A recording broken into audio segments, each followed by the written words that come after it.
Ani mga bay, epekto na baka ni sa krisis. Duha ka mga pagpanulis ug jewelry stores ang nahitabo sa Mindanao adtong Sabado. Ang usa ani diha gyud nahitabo sa sulod sa usa ka mall sa Davao City. Ang usa pod pawn shop sa Kidapawan City sa North Cotabato og 13 million pesos nga mga alahas ang nakuha. Para sa dugang nga detalye ani mobalita dinhi sa ato si Chris Quijada gikan sa Radio 5 News FM Davao. Sila nila tanan no. Dili sila makakuan kay unang sila baril. Girespondihan dayon sa kapulisan ang usa ka jewelry shop sulod sa usa ka mall sa buhangin ni siyudad sa Davao human gitulis sa mga armadong suspect pasado alas 12 Sabado sa udto. Pipila ka mga gamit ang naggatag pa sa salug.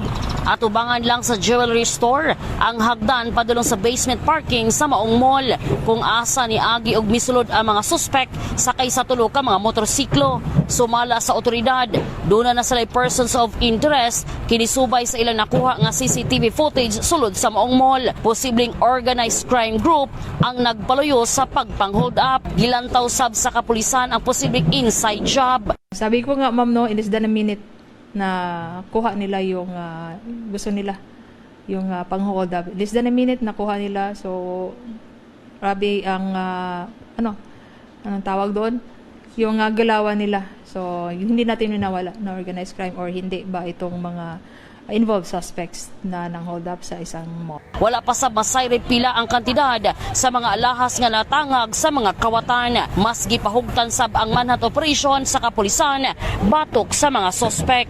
Samtang sa Kidapawan City, moabot sa 13 million pesos kantidad sa alahas ang nalima sa hold-upper sa usa ka pawn shop sa Barangay Poblasyon pasado alas 9 sa buntag Sabado. Sumala sa kapulisan, armado ang mga sospek o gipang tutukan pag-armas ang mga tauhan sa maong pawn shop. Nakuhaan pag CCTV ang pag-ikya sa maong sospek nga sakay sa duha ka mga motor. Doon na person of interest ang mga otoridad.